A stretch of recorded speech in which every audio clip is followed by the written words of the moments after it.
Good morning all of you. आज की SS की क्लास में आप सभी का स्वागत है। आज हम हमारे अध्याय नंबर 4 वन्य समाज और उपनिवेशवाद के बारे में पढ़ेंगे। जैसा कि हमारे पाठ का नामकरण है, इसके अनुसार वन्य समाज का अर्थ है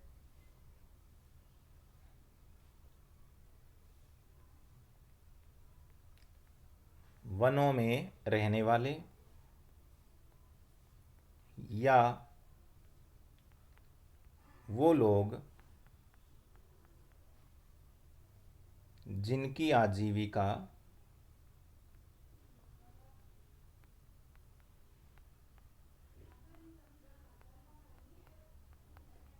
वनों पर निर्भर है। जैसे आदिवासी लोग हैं, संथाल हैं, गोंड है, ये सभी लोग जंगलों में रहते हैं और वहाँ ये लोग जो जंगलों के अंदर पौधे होते हैं, जीव जंतु होते हैं, उन सभी के साथ संघर्ष करके मेल मिलाप करके अपना जीवन यापन करते हैं। ऐसे समाज को वन्य समाज कहा जाता है। सेकंड हमारे पास आता है उपनिवेशवाद। इसका प्रचलन 16वीं शताब्दी में चरम पर था। इसका अर्थ क्या होता है?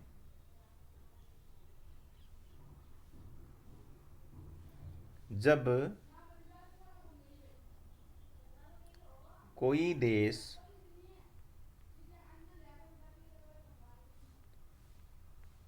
दूसरे देश के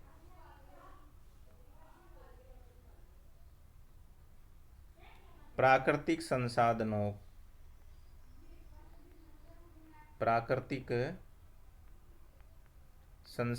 पर अपना अधिकार जमा कर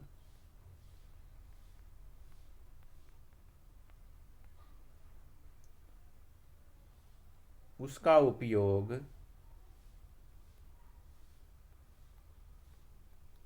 अपने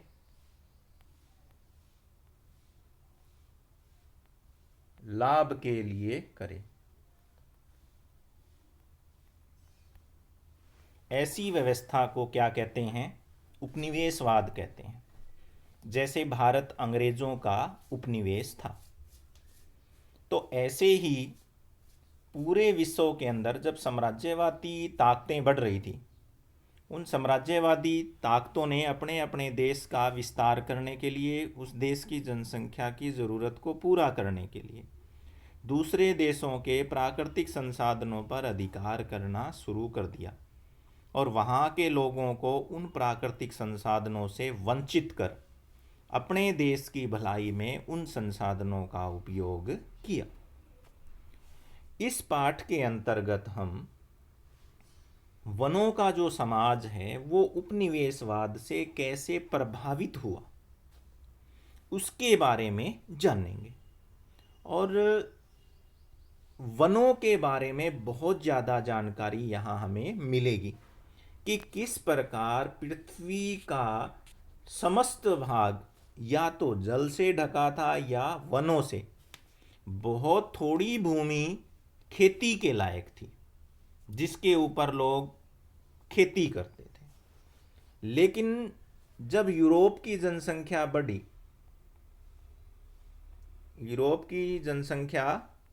बढ़ी तो इन लोगों ने अपनी बढ़ी हुई जनसंख्या की ज़रूरत को पूरा करने के लिए पृथ्वी के दूसरे हिस्सों पर जाना शुरू कर दिया। पृथ्वी के ऊपर जो और महाद्वीप थे वहाँ पर इन्होंने खोजी अभियान चलाए। क्या चलाए? खोजी अभियान, कि जाएं और देखें कि किस जगह के ऊपर अच्छे वन है, अच्छी ज़मीन है, अच्छी प्राकृतिक संपदा है, और उनको अपने नियंत्रण में लिया जाए। इन्हीं खोजी अभियानों का परिणाम था कि स्पेन, पुर्तगाल, इटली के जो नाविक हैं वो अमेरिका, दक्षिणी अफ्रीका और भारत यानी कि एशिया तक पहुँचे, और उन्होंने इन तीनों महाद्वीपों को अपने नियंत्रण में ले लिया और जमकर यहाँ के वन्य समाज को प्रताड़ित किया और यहाँ की जो वन संपदा थी उसका इस्तेमाल किया। आइए अब हम हमारे इस पाठ की शुरुआत करते हैं। अगर हम अपने स्कूल जाते समय, अपने घर जाते समय, किसी शहर की यात्रा करते समय अगर 16वीं शताब्दी का कोई व्यक्ति अगर चारों तरफ नज़र दौड़ाता है, या आज का व्यक्ति चारों तरफ अगर नज़र दौड़ाता है, तो उसे बहुत सी ऐसी वस्तुएं देखने को मिलेगी जिनका निर्माण वनों से हुआ है। कौन कौन सी चीज़ देखने को मिलेगी उसे? किताब जिसे हम पढ़ते हैं उसका कागज़, दूसरी मेज़ और कुर्सी, खिड़कियां और दरवाजे, वो रंग जिससे आपके कपड़े रंगे हुए हैं, आपका मकान रंगा हुआ है, मसाले जिसका आप सब्जियों में इस्तेमाल करते हैं, आपकी टॉफ़ी के सेलोफेन रैपर, वीडियो के तेंदुपत्ते, गोंद, शहद, कॉफ़ी, चाय और रबड़। इसके साथ साथ चॉकलेट के अंदर इस्तेमाल होने वाला तेल जो साल के बीजों से निकलता है, खाल से चमड़ा में इस्तेमाल होने वाला चर्मशोधक, दवाओं के रूप में इस्तेमाल होने वाली जड़ी बूटी, इन सभी चीज़ों को हम कभी भी नहीं भूल सकते। ये सारी हमें कहाँ से मिलती है? वनों से मिलती है, यानी कि जंगलों से मिलती है। इसके अलावा और भी बता रहा हूँ मैं आपको, जैसे बांस जलाने के लिए लकड़ी, घास, कच्चा कोयला, फल फूल, पशु पक्षी, और भी बहुत सारी जो चीज़ें हैं वो कहाँ से आती है? जंगलों से आती है। अगर हम पश्चिमी घाट पर चले जाएं तो सबसे प्राकृतिक विविधता वाला हमारा घाट है, जिसके ऊपर 500 से अधिक पौधों की अलग अलग प्रजातियां मिल जाएगी। लेकिन ये जो प्रजातियां हैं वो तेजी से क्या हो गई? लुप्त हो गई। और लुप्त कब हो गई? वो 1700 से लेकर के 1995 के बीच। ये तेजी से विलुप्त कब हुई? 1700 यानी कि 18वीं शताब्दी से लेकर के 20वीं शताब्दी के बीच दुनिया के जंगल का 139 लाख वर्ग किलोमीटर, जो टोटल पृथ्वी का कितने प्रतिशत था? 93%। इसका उपयोग किसमें किया जाने लगा? उद्योगों में, खेती बाड़ी में, चारागाहों में और ईंधन की लकड़ी के लिए। मानव ने अपने विकास के लिए टोटल पृथ्वी का 9.3% भाग वनों से छीन लिया। ये देखिए, ये आपको वन दिखाई दे रहे हैं। ये छत्तीसगढ़ का साल वन का जंगल है, बहुत प्रसिद्ध थी, और ये इतना घना था कि सूर्य की रोशनी भी इसके अंदर नीचे नहीं पहुंच पाती थी। अब आता है हमारे पास हमारा नेक्स्ट पॉइंट, वनों का विनाश क्यों? वो क्या कारण था कि वनों का विनाश हुआ? अब पहली बात आती है, वनों का विनाश किसे कहते हैं? तो हम उत्तर में लिखेंगे वनों के विलुप्त होने को। वनों के विलुप्त होने को क्या कहते हैं? वनों का विनाश। और ये कोई नई समस्या नहीं है, आज भी ये बहुत बड़ी समस्या है। तो ये प्राचीन काल से ही ये समस्या चली आ रही है। लेकिन औपनिवेशिक शासन काल जब हुआ तो ये बहुत अधिक व्यवस्थित और इसने व्यापक रूप ग्रहण कर लिया। और आज हम इस पाठ के अंतर्गत भारत के वन विनाश के कुछ कारणों पर गौर करेंगे। इसके साथ साथ हम ये देखेंगे कि किस प्रकार औपनिवेशिक सत्ता ने भारतीय जंगलों का दोहन किया। तो सबसे पहली जो बात आती है हमारे पास, वो आती है जमीन की बेहतरी।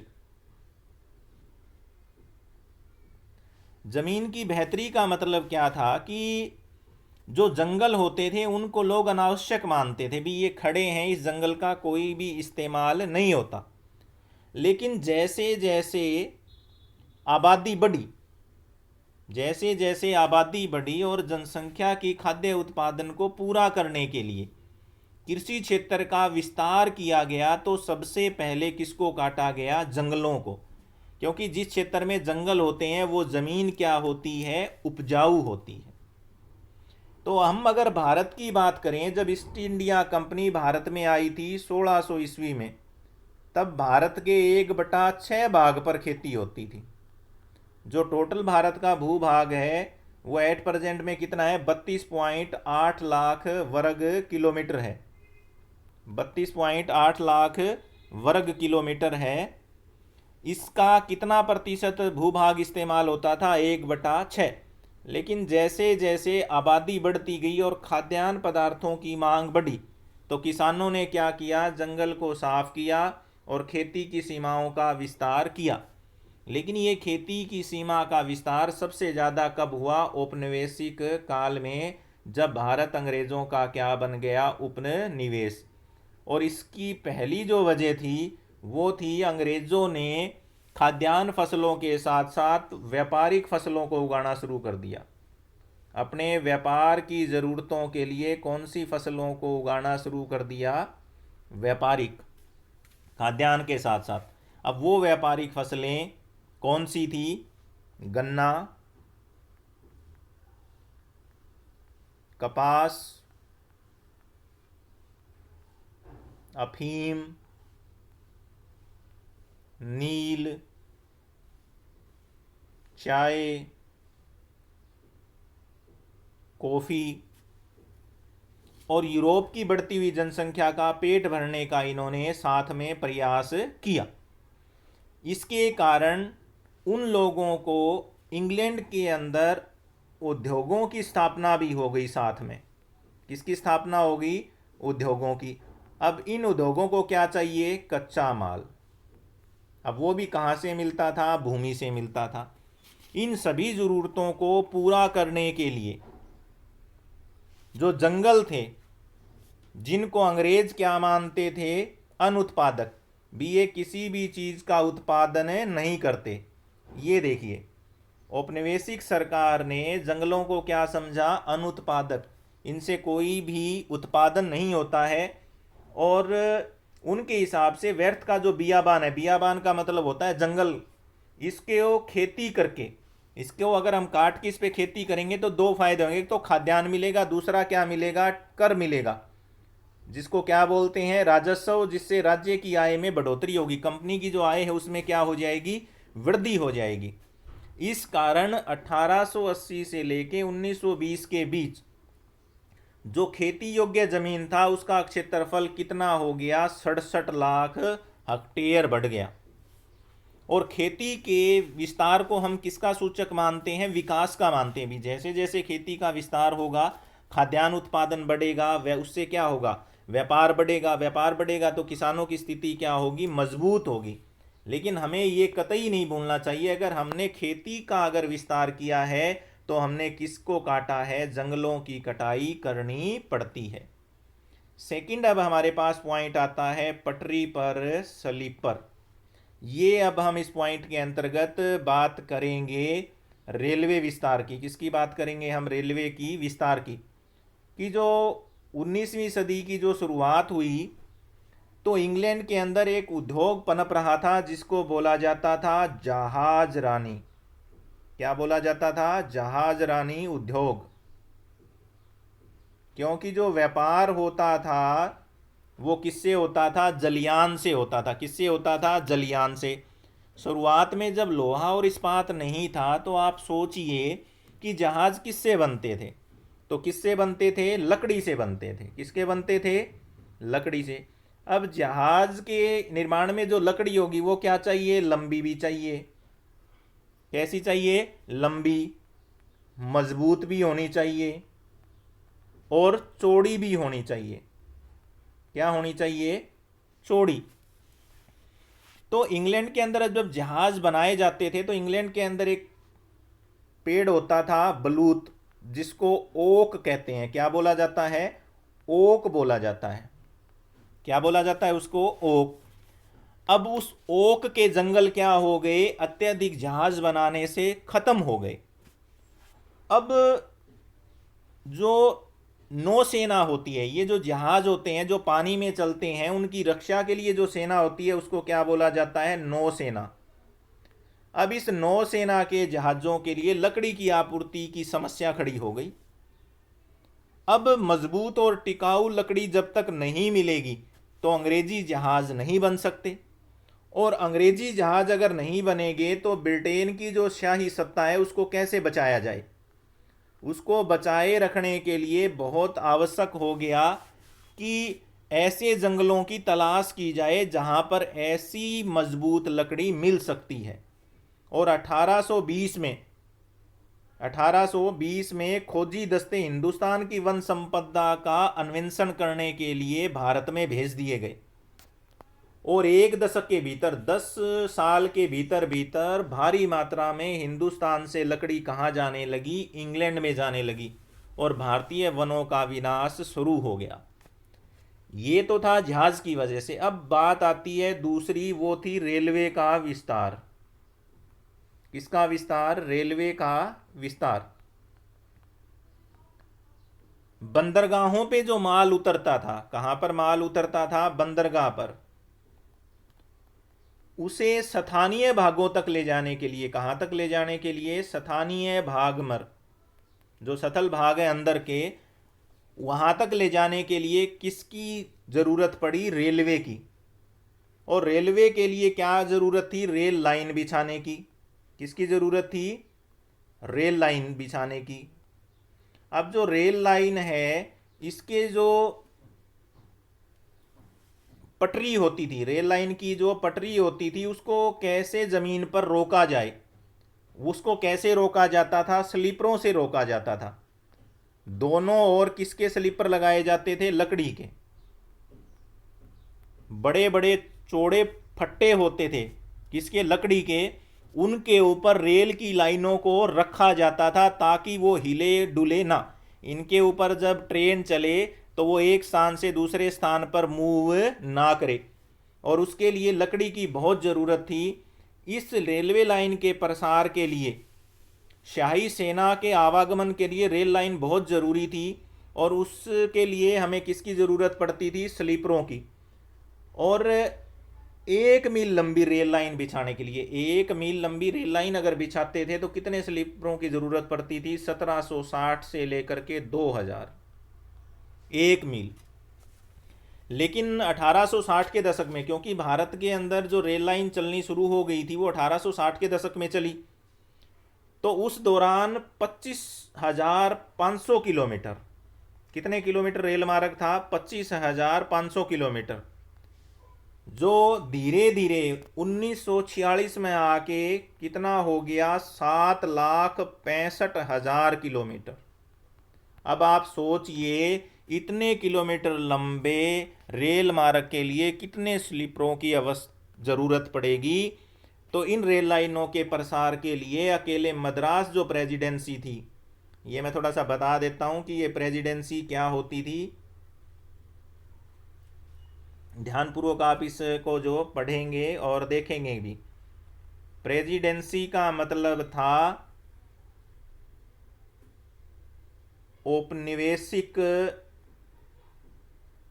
औपनिवेशिक लोगों पर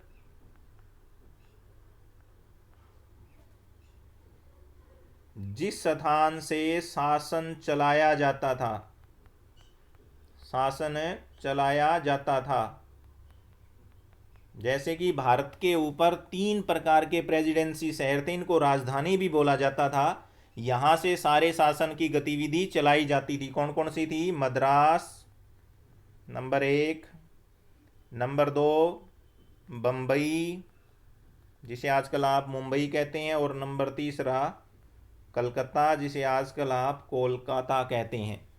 ये 3 प्रेसिडेंसियां थी जहां से भारत के ऊपर उसके प्रशासनिक गतिविधियों के द्वारा नज़र रखी जाती थी, यहाँ से कानून बनते थे। तो ये कहता है मद्रास प्रेसिडेंसी के अंदर 1850 के दशक में प्रति वर्ष 35,000 पेड़ स्लीपरों के लिए काटे जाते थे, और इसकी आवश्यकता की पूर्ति को पूर्ण करने के लिए ठेके दिए जाते थे। क्या दिए जाते थे? ठेके। और ठेकेदार जो होता था वो बिना सोचे समझे ही वनों को काटना उसने शुरू कर दिया, और ये वो टाइम था जब भारतीय वनों का विनाश हुआ। और ये देखिए आप, ये जो नदी देख रहे हैं आप, सबको दिखाई दे रही होगी, इसके अंदर ये तैरते हुए आपको बांस के बेड़े दिख रहे हैं। ये देखिए, ये बांस है, इनको नदियों के अंदर काट के छोड़ दिया जाता था और ये नदी के बहाव के साथ अगले स्थान पर पहुंच जाते थे। अब आप देखिए कितनी मात्रा में बांस के पेड़ों को काटा जा रहा होगा। ये पूरी नदी के अंदर हमें जल नहीं, केवल और केवल क्या दिखाई दे रहे हैं? बांस के लट्ठे दिखाई दे रहे हैं। ये देखिए, इसके अंदर हम देखेंगे कि किस प्रकार हाथियों को भारी भरकम जो स्लीपर हैं, सहतीर जो है लकड़ी के, उनको उठा करके हाथी जो है जहाज़ों में रख रहा है। ये सारा का सारा था वनों का दोहन। ये देखिएगा आप, इस तस्वीर में देख सकते हैं एक ट्रक है, इसके अंदर भी जो है लट्ठे भर करके ले जा रहे हैं। दिखाई दे रहा है आपको, इसमें लकड़ी है। यहाँ आप देखेंगे ये स्थानीय समुदाय के लोग हैं। ये देखिए, ये अपनी जलावन की लकड़ी जंगलों से क्या करते थे? इकट्ठी करते थे। अब हमारे पास हमारा जो नेक्स्ट पॉइंट आता है कि और कौन से कारक थे जिसने वनों को बर्बाद किया। तो हमारा नेक्स्ट जो आता है वो आता है बागान। इसके बारे में हम आगे की कक्षा में अध्ययन करेंगे। Thank you.